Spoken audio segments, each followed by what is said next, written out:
All right, Facebook, what's going on? What's going on? Come on in. You know, every now and then I like to give you a little talk. When something come on my mind and my heart, I want to share it. Always try to acknowledge the goodness of the Lord, how good it is to be living. So thank y'all for tuning in. Definitely share this video. Hopefully this video will help you out through your lunch. It'll help you out in your everyday life with your children, with our children. Thank you. It's a good time to be living in the land of the living. Yeah, Angel, we need this one. And you know, I got to tell the truth and shame the devil. I'm duty bound. I'm careful to what I say, and I want you guys to be careful what you listen to. Because I can say something can cause you to do the right thing. Or I can say something that can cause you to go the wrong path, go the wrong way. So it behooves me to be selective of my words and choice of my words. We're talking about bad influences toward our teenagers. And those of you that are around my age and in the 30s and the 40s, you probably have some teenagers or young adult teenagers. And we got a crisis going on in our community. Now, I don't want to just seem like I'm just down in black teenagers, but I'm offering some solutions, some things that we can do as adults to better our situation with our teens. Because, you know, we're good as black people. We're good at pointing out what's wrong and what ain't right and this should be doing that, but we offer no solutions. And that's what I'm planning on to do, to offer some solutions about our situation. Good afternoon, everybody. Good afternoon. As you know, the story's not new. The fireman that got killed, the 65-year-old fireman that got killed, shot and killed, they caught one person out of the four, a 15-year-old. As you know, back early this year, I believe it had to be like around February, March or something, beginning of this year, on their 79th and Avalon. Avalon is by Woodlawn. It's in Chatham community, where some youth came into a convenience store and shot it up. And the young lady, she died. I think she was a medical student or something. I might get it wrong, but I did that crime scene, so I'm familiar with what I'm talking about. So today, CPD have caught two teenagers for two different murders. Now, I'm not going to get on here and talk like I was a saint when I was 14, 15 years old, that I did everything right. And I'm not here to say like my life was perfect as a teenager. But what I can tell you, as a teenager, I had some spirituality. I was taught how to pray. I was taught to how to seek God. I was taught those things. Now, whether I was doing the things that I'm supposed to be doing, that's another story. But I was taught. I was taught. The scripture said, train up a child in the way he should go. And when he get older, he shall not depart from it. One thing about me, as you get older in life, you get more wisdom. Some things that I've learned in my teenage years, I could not apply them properly until I got a little older into some dark spaces or places in my life. Knowing how to pray. Have you ever been in a situation that you were just confused? You didn't know how to pray. You need somebody to pray for you. I've been in many situations like that. But that's when that spirituality kicks in, people. Now, we're dealing with a different generation right now. We're dealing with a generation that don't know how to tie a tie, that don't have no fear of nothing. God, police, male, females, grandma. They have no fear at all. They are fearless, not only toward the parents and the older people, but toward each other. I'm talking about our black teenagers, the influence. Let me tell you something about our teenagers. Now, I'm talking to black people right now. So if white people listening in, so be it. But I'm talking to my black brothers and my black sisters. Listen to this, people. One thing I've read in the book, and I did read this in the book, that our teens gather in groups. Now, I'm not on here to point out no parents' faults and what they're not doing. I'm not on here for that. But I want to show you the behavior of our teens. Now, if our teenagers can get together and play video games, if our teenagers can get together and play basketball and football or softball or baseball, if our teenagers can get together and fight, if our teenagers can get together and gang bang, if our teenagers can get together to go looting, if our teenagers can get together and start robbing people, but if our teenagers can get together and do all sorts of things that not right, why can't they get together for academics? Learning something positive and constructive. I've just named 5 or 6 things that our teenagers, they get together and do. They get together for sports. They get together riding a bike. They get together to hang out the gangs. They even get together for music. Why can't they get together in like a book club for academics? Listen, our teenagers, even when I was coming up, talking proper, or other words, I should say talking correct, using correct grammar, wasn't cool. Slang was the thing, because if you talk proper or correct grammar, you're like teased. If you get all A's on your schoolwork, you get teased. These are influences toward our children. Our teenagers have put us in a bind. You have the older people, they're afraid to come out at night. They're afraid to walk through teenagers. You have parents afraid of their teenagers. Both males and females are afraid. You have the police, they are afraid of our teenagers. Now, this is not to make us black people look bad in no kind of way. Now, you know we suffer in a lot of ways. We suffer in a lot of ways. We still suffering from slavery syndrome. We're still suffering from racial profiling. We're still suffering from police brutality. We're still suffering from school displacement, putting us in special education. We're suffering from those things, people. We're suffering from low self-esteem. We're suffering from a lack of spirituality. We're suffering from a lack of parentinghood. Most of us parents, we're trying to be buddy-buddy with our teens instead of being parents. We, as parents, we're loving our daughters. No, we're teaching our daughters, and we're loving on our sons. But we're not teaching our sons to be responsible adults. We have to teach them. We're so busy as parents, now I've been guilty of this at some time, that we buy our children everything that we didn't have coming up, instead of teaching them everything that we didn't know. Let me say that again. We give our children PlayStations, video games, the designer clothes, the designer shoes. We give them everything that we didn't have coming up. Some of us didn't have. But we don't teach them everything that we didn't know.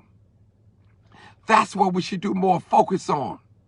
Well, you say, well, Martin, I don't want my child to go to school looking like a Raglan doll.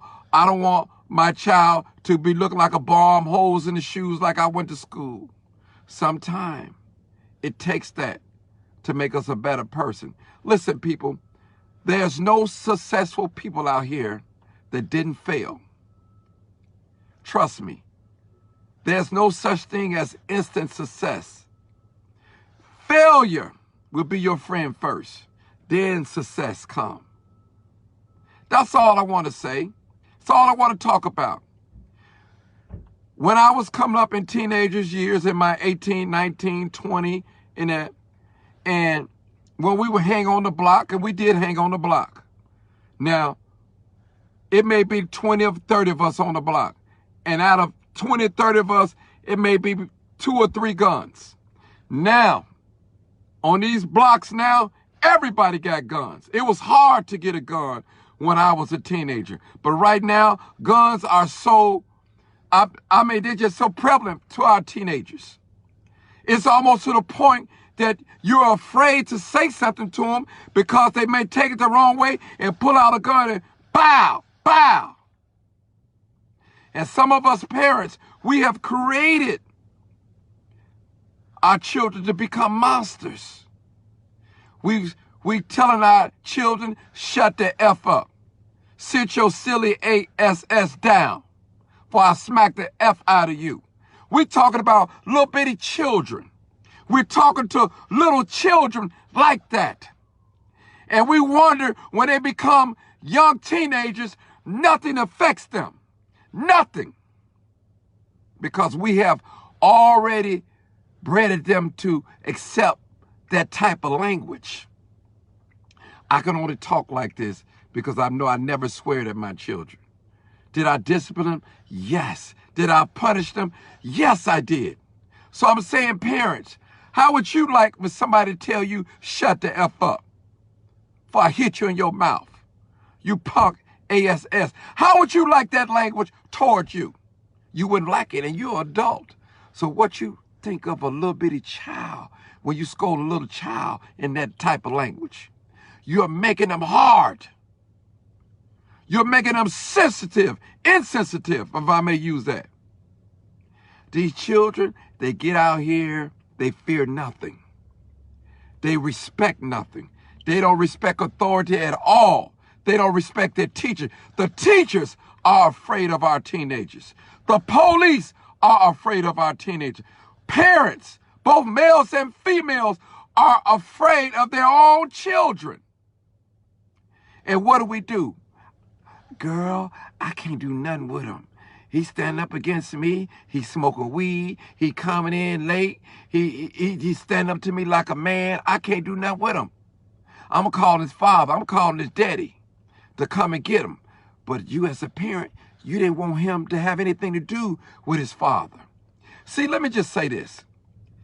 And I was raised up in both parents in the house. So I thank God for that. But in these single parent homes, if you have an opportunity to allow your child to know their father, make it happen. Even if you have to stay there and have supervised visits. Because a lot of us, we made these children out of wedlock. I saw you, you saw me. We looked good. We were smoking, we got drunk, and we started having sex. And the baby come. We didn't even get a chance to know each other. We didn't know what we like. But now you're pregnant. And we got a child. And now things got to go to another level. We both teenagers. We got together too young, and we were just basically practicing sex. And the baby come about. Now you want me as a teenager to man up to be a man. And I don't know how to be a man because my father never taught me. I don't know who my father is. I've always looked up to my uncle who was shooting and beating up people on the block. I thought that was manhood. I thought manhood when I was a teenager that the woman stay home and cook and clean and that's her role. I thought that. And I'm a man, I take out the garbage and I make all the rules and all that. That's not manhood. That's part of manhood. People, we have a serious problem amongst ourselves. We have our young teenagers, they are out of order. And we're not even going to talk about 12, the police. We're going to talk about the household where we at. We have no control over our children. We don't search their room. We don't question them. We don't sit down and spend time with them. We just give them the phone. Shut up and go be quiet. Go play. You want them Jordans? I'm going to get them from you if you be good. You want that outfit? If you be good, take out the garbage for the next week. I'm going to give you that out. I'm going to get you that outfit. That's what we do. We're so busy as parents entertaining company and not focusing on our children. And our children are pacing the hallway and say, Mom, I thank you for the Jordans. I thank you for the tablet. I thank you for the smart TV. I thank you for the cell phone. But I just want to spend time with you. I want to talk to you. I just want to hold you, Mom. Hold me, Mom. Mom, you never told me you loved me. You gave me everything that I thought I wanted, Mom. But I'm no longer interested in these things anymore. I'm afraid for my life, Mom. The gangs are trying to recruit me, but I don't know how to tell you. Mom, I'm afraid of going to school because I got into a fight with the gang leader and he's threatened to shoot me on sight. That's why I have not been going to school. That's why I got with the guys on the block, Mom. Mom, we short in the house. I thought I'd go out with the guys and hang out with them and sell a little weed and make a little extra money and help you out. I did it for you, Mom. See, people, we have to talk to our teenagers. We have to search their room. And listen, people, I don't have perfect children. I'm not perfect. We have to do the best we can when we're raising our children. I always say, I learned by an older woman, she said, Martin, you don't know what you're raising, but just do the best you can, people. Now, some of our solutions, people, we're going to have to start disciplining our children much better. We're going to have to start letting the fathers play a role in their lives. We're going to have to start loving on our children without all the Michael Jordans and the new outfits and all the Christmas toys. We're going to have to start spending time, family time with our children. We have to spend more time with our children and ask them, listen, every peer pressure is not bad peer pressure. I just named some things. If we don't reach our youth, you got the gay bars out there waiting on them. You got the drug dealer out there waiting on them. You got the slicksters out there waiting on them. You got the shooters out there waiting on them. You got drugs waiting on them. People, waiting on them. Some of us as parents, we have made wrong decisions in life and it have affected us. Some of us was riding in a stolen vehicle. We have a felon right now and it caused us not to be able to get a good job. Some of us was hanging out with our thuggish relatives and we got a bullet in our body right now because we was hanging out with our cousins in the wrong places, in different areas. Or I have to tell the truth. And my heart goes out for two people, for those teenagers that shot and killed that fireman and that young lady on 79th and Woodlawn in Avalon. And for the family. I can't do nothing to bring back the fireman. I can't bring back the young lady. I can only talk to those of us that are living, that got blood, that in their right mind. And trust me, this is not to make black people look bad, nor our teenagers. We got to love on our teenagers. Our teenagers need love. They are afraid to live and not afraid to die. Our teenagers are fearless people. They're afraid to go out there and be smart and intelligent and great and dream big. They are afraid. When you ask young teenagers, what do you want to be in life? They don't know, some of them. And that's okay. But as parents, when we see our children, we have to point them in a direction. I see you as being a football player. I see you as being a young scientist. I see you as being a doctor. I see you as being a lawyer. I see you as being a contractor, an independent contractor owning your own business. We have to speak those things into our children. So I hope I'm making sense, people. And I love being black. Y'all know I do. Y'all know I do. But we got trouble brewing among our teenagers. Our teenagers, they got guns on them right now. And they're mean and they're hateful toward each other. They don't fear anything. They're not respecting police officers. They're not respecting families. They're not respecting media and none of that. Ministers, we have failed our teenagers as adults. Those of us that have been locked up, we've come out and we tell these teenagers what we done instead of telling them, listen, man, if you go to prison, it's a possibility that you might get raped. It's a possibility that you might go in there and get caught up and get more time. It's a possibility if you go to prison, you get out here, you'll never be nothing. You'll be a lifetime criminal. We have to tell our teenagers that.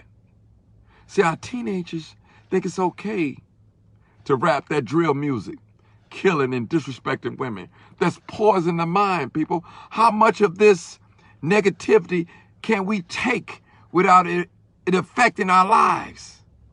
People, trust me, life is real, especially when you grow up in the projects, in these low-income areas.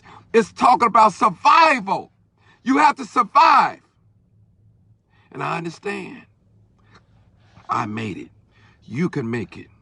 You have to have a new mindset. It's a new day. Pray and ask God to give you a new mindset. Join a boys club. Join a dance group. Join a bicycle club. Join something that's constructive.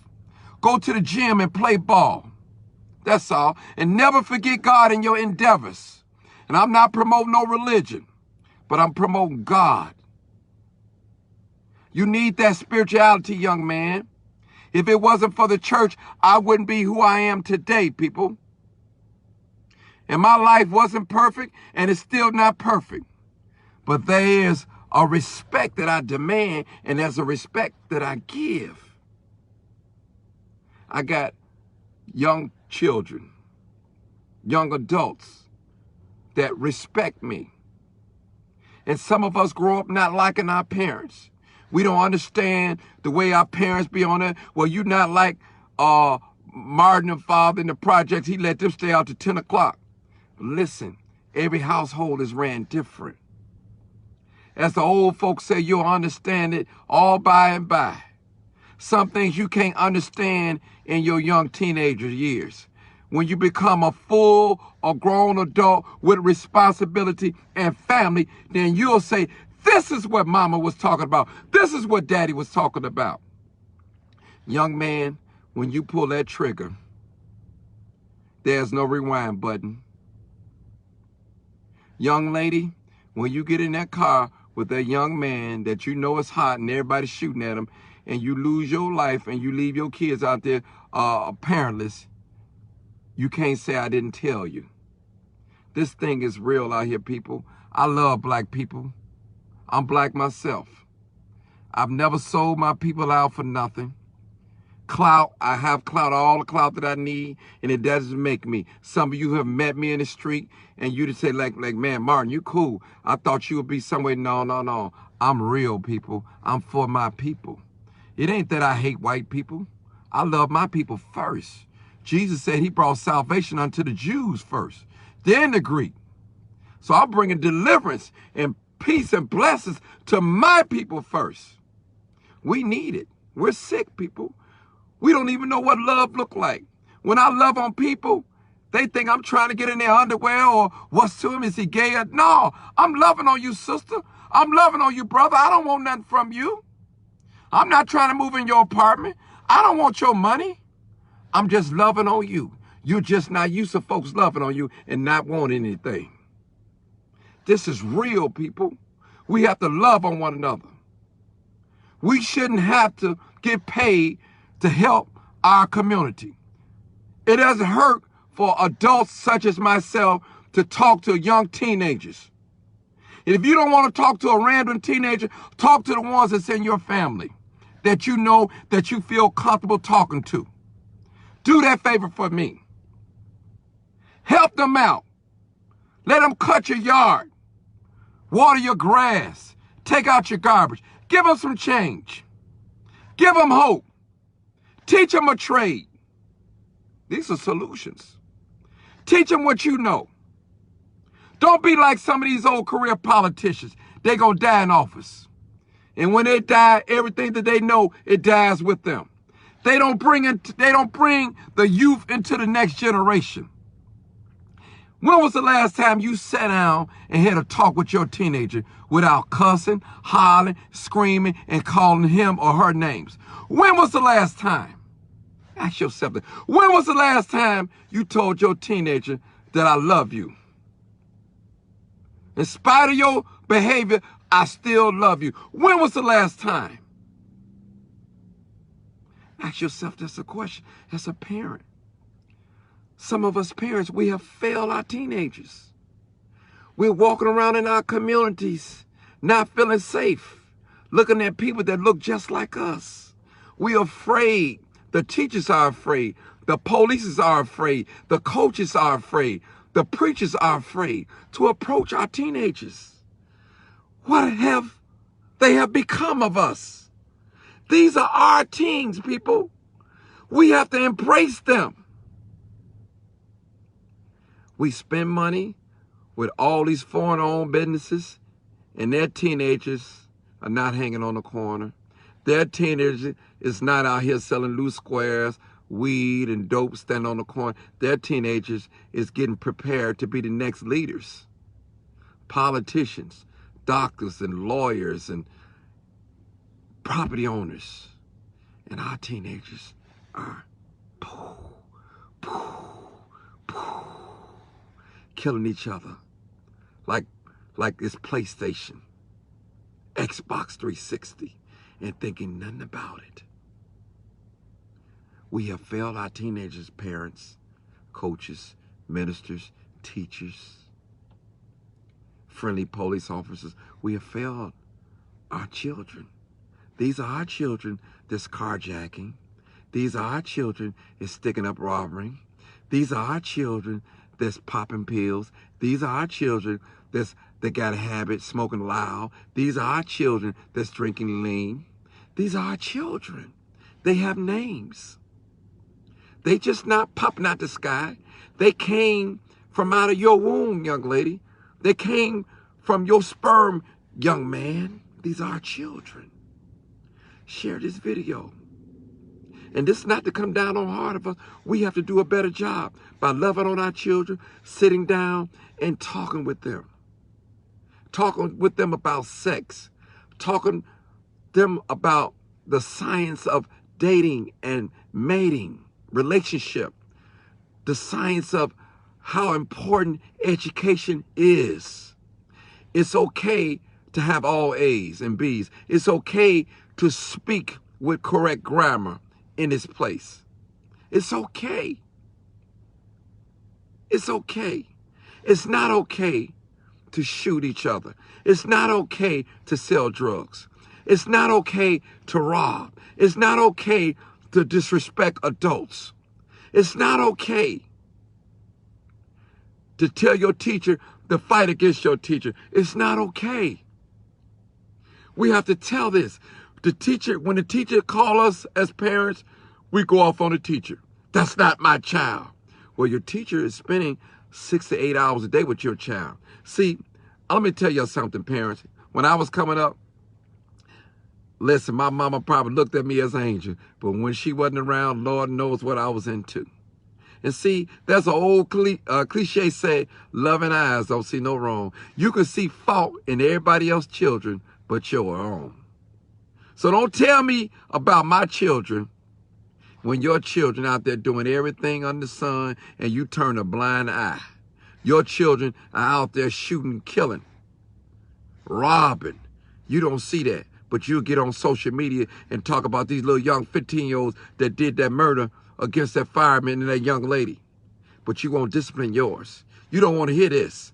All you care about is entertaining that adult man coming in your house, and you think he's interested in you, and he might be interested in your children. All you care about is getting high and drinking and turning up, and your hair and your lashes. Man, all you care about is your nice car and your sounds and your TVs and your rims. All you care about is looking good. What about your teenagers? I'm telling the truth, bro. When the last time you hugged your child and told them you love them? When the last time you kissed them on the forehead or on the cheek? Say, I love you, son. I love you, daughter. I want to see the best for you. When was the last time? Young folks, if you listen to me, young teenagers, I want you to dream big. Dream. Don't be afraid to dream. Don't be afraid at all. Don't be afraid at all. It's the women in today's society, black women, that really got it going on. In the city of Chicago, you have a black mayor. In the city of Chicago, you got Toni Preckwinkle, the chairman of the Democratic Party. And in the city of Chicago, in Cook County, you got Kim Foxx. For Lieutenant Governor, you got our dear sister. Listen, dream, people. Dream, young teenagers. Dream. And I understand that you want to have fun, but there's a line that you've got to be drawn. Don't let the mistakes in your teenager's year affect your adulthood. Peace out. Thank y'all so much for tuning in. And I hope I've explained myself well. And thank y'all for so much for tuning in. This is live, uncut, unedited, Black Power to the last hour. Race first. Enjoy your day. Love on your teenagers. Talk to them. Pray with them. Teach them some spirituality. Teach them about God. You need God in life. You need to pray. You need him. Thank y'all so much. Peace out.